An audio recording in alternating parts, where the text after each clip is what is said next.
Hey guys, it's Danny. So today I wanted to show you real quick some roses that I just got. I bought these locally, and for those of you who don't know, I live in Cyprus. And these are just two of the most magnificent roses I've ever seen, honestly. Let's start with this one. A little bit of a backstory. You might have known in my previous video, I showed you that I ordered quite a few roses. And this is because in Cyprus we're mainly provided by a Greek rose nursery. Very big and very old, from my understanding, nursery. It's called Avramis.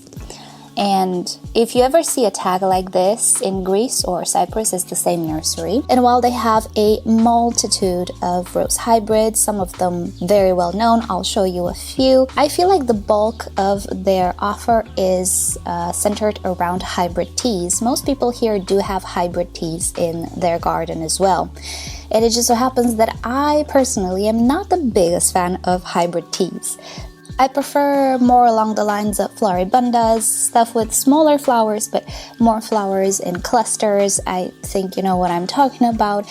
And those are not very common here where I live, so that's why I ordered a few. Well, a few is an understatement, but anyway. However, that being said, there are many exceptions of hybrid teas that I absolutely adore, and I will show you a few of them today. I will start with the two roses that I recently purchased yesterday because, oh my goodness, I don't know if you can tell how big this rose is. Let me get my hand close to it. This is how big the flower is. Now, this is a rose called Tivoli. It is produced in Denmark, as far as I see, under a nursery called Poulsen. It's not an Avramis hybrid, but the other one that I'm going to show you is. So you might actually be able to find this in Europe. It is a wonderful hybrid tea. It's actually, like on the tag it says, cut flower. So it's that typical rose that has a very, very strong stem with a bigger singular bloom at the top. And when I say bigger, look at this. I did not know roses could get so big. Oh my gosh. Anyway, so this will make a great cut flower. I know some people love cut flowers. I don't know yet. I like the roses on the bushes. My bushes are very small now, so when I'll have like multiple flowers, I might cut a few and get inside. But this is perfect for that. The stems are very, very thick. The roses are very big, as you can see. They also are mildly fragrant. This particular one, it's not advertised as scented, but it does have a mild, I would say, tea fragrance, very fresh, very mild, but I do enjoy it. It's what you would expect from a hybrid tea, I guess. It has more fragrance than those flower shop bouquets though. And yeah, I think it's just the typical hybrid tea, a lower petal count, but when it fully opens, you know, it looks like this, and it's absolutely humongous. So this is definitely an exception to the rule, not a rule, to my preferences, let's say. But personally, I'm more inclined to get something like this. Not necessarily the color or the stripy effect, although I do like the stripy effect. But do you see how this rose has multiple buds on one stem? Well, there are roses who have even more than this, anywhere from 5 to 20, let's say, and I have a few. However, this immediately caught my eye because look at this stripiness, and I absolutely adore the color. I love the contrast between white and pretty much any color, but when it comes to white pink, white magenta, white yellow, white orange as well, I absolutely love the contrast, and you know, this fits the bill. Plus, it's fragrant. So let me show you what this is. Let me find the tag. Oh no, it's here. So this one is a hybrid called Tobacco. It is an Avramis, I do believe, hybrid. There are quite a few climbing, let's say, roses that look like this. This is actually classified as a short climber. I see that on their website it says can reach like 250 centimeters, which is a short climber. On the tag it says 150 to 180. Yeah, this is like the minimum height pretty much for roses. And I have a great place for it I'm gonna try to pot this. Actually, I'll have some climbers in the garden as well, but some I want to keep potted for the first year and see how they do, because at the moment I'm not sure where I want to keep them. The climber situation is a little more difficult in my garden, so yeah, we're gonna figure it out. But this one has a, let's say, moderate fragrance. It smells interesting. Let's see if I can describe it.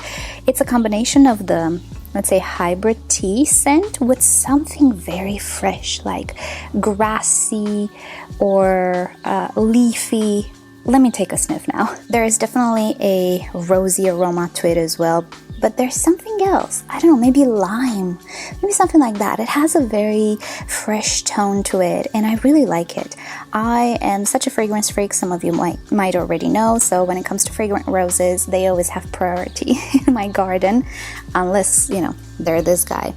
Which, by the way, I measured, it's about between 15 and 16 centimeters. Holy moly. This, as you can see, is a lot tinier, but that is okay. And this is the entire bush.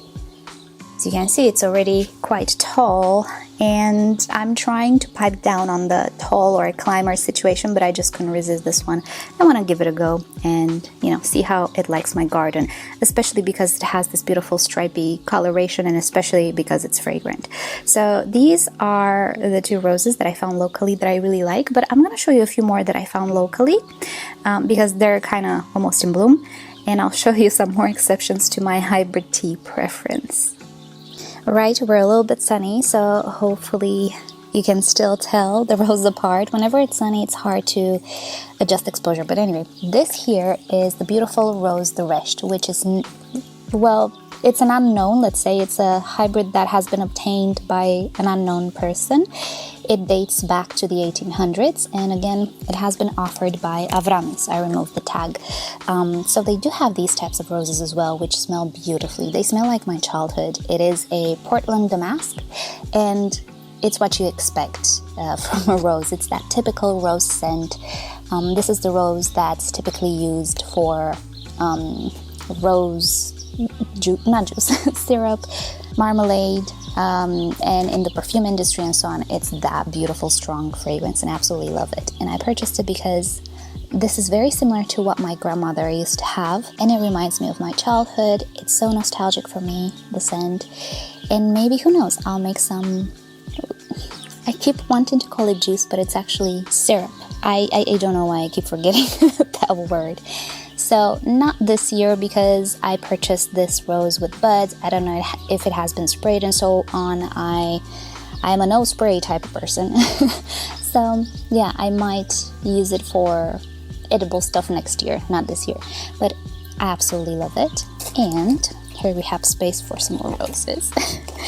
Here as well, I also found another Portland damask. This is Jacques Cartier, and I forgot who bred this one, but again, it's a very old rose, again offered by Avramis, and you can see it has that beautiful flower with a lot of petals, and it can actually produce multiple buds per one stem.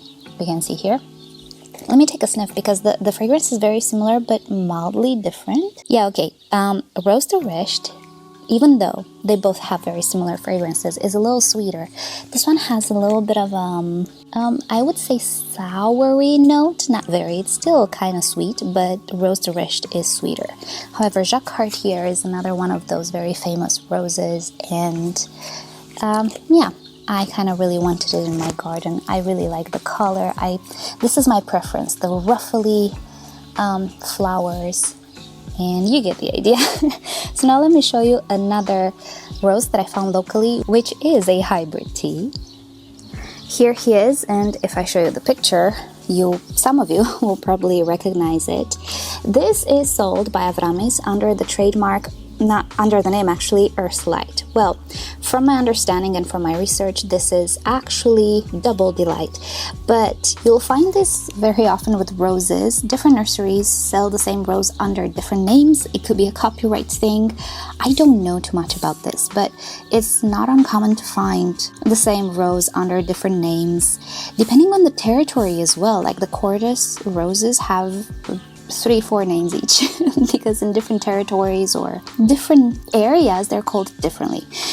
So this is a hybrid tea rose that is supposed to have one of the best and strongest fragrances of them all. So I had to have it. And the flower is absolutely phenomenal. It starts out white and then it goes to red as the flower ages. The more sun you give it, the more red it gets.